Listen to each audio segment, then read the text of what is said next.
Estoy terminando de estudiar la carta a los Efesios y he quedado fascinado que en el capítulo 1 nos habla de las riquezas de su gracia, en el capítulo 2 nos habla de las riquezas de su misericordia, en el capítulo 3 nos habla de un gran misterio de lo cual la iglesia es parte, pero nos habla también de las dimensiones del amor de Cristo, y el misterio del cual Pablo habla es de que la iglesia está llevando la bendición a las naciones a través del anuncio, del pregón, de la predicación del evangelio, para que se pueda cumplir la promesa dada a Abraham de que en ti, le dijo Dios a Abraham, serán benditas todas las naciones de la tierra. E Israel había hecho de Dios un Dios exclusivo y habían privatizado la palabra de Dios y no se atrevían a sacar la palabra de Dios fuera del contexto judío de Israel. Pero Dios llamó a la iglesia y la hizo de dos pueblos, los judíos y los gentiles, las naciones de ambos pueblos convertidos a Cristo. Hizo, ¿qué cosa? La iglesia. Y ese es el gran misterio que Pablo nos revela en la carta en el capítulo 3.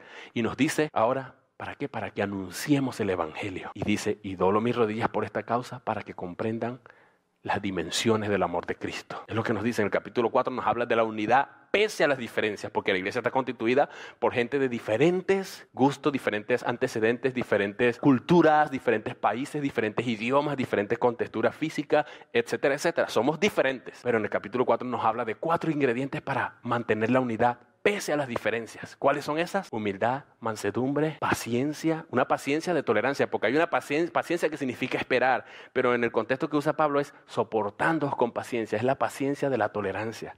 Es saber que este hermano canta desentonado, que no canta sino que desencanta, pero yo lo escucho. Porque si yo me voy por eso de la iglesia, entonces estamos amenazando la unidad. Yo tengo que entender que ese hermano que canta desafinado tiene el Espíritu de Dios. Yo también tengo el Espíritu de Dios. Y para que la unidad no se vea amenazada, entonces ¿qué tengo yo que hacer? Tolerar con paciencia, soportar a mi hermano.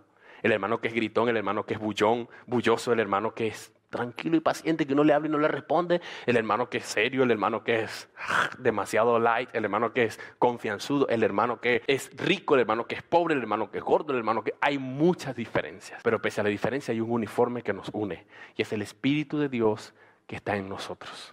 Esa es la carta en el capítulo 4, en el capítulo 5, en el mismo capítulo 4, en su segunda parte, en el capítulo 5, el apóstol Pablo nos habla de cómo vivir en la novedad de Cristo.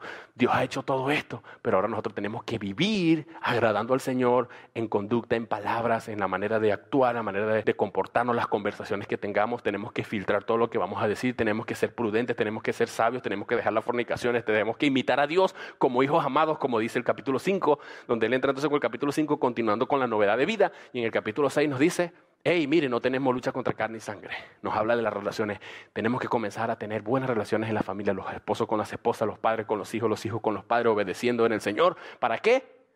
Para que haya armonía y así podamos vencer el mundo de las tinieblas, porque no tenemos lucha contra carne y sangre, y nos habla de la armadura del cristiano en el capítulo 6. Es un libro fascinante, ¿verdad? Una carta increíble.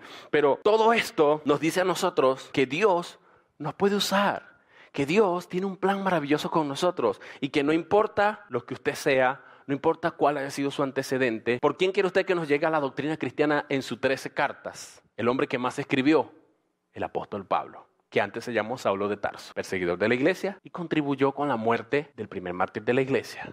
Entonces, ¿perdona Dios a un asesino? Sí. Y escoge gente ordinaria, sencilla, simple, defectuosa, imperfecta, y a veces yo no puedo entender. Bueno, porque Dios en su gracia quiere que la gloria sea de Él y no de Winston Medina, que no hay nada bueno en mí.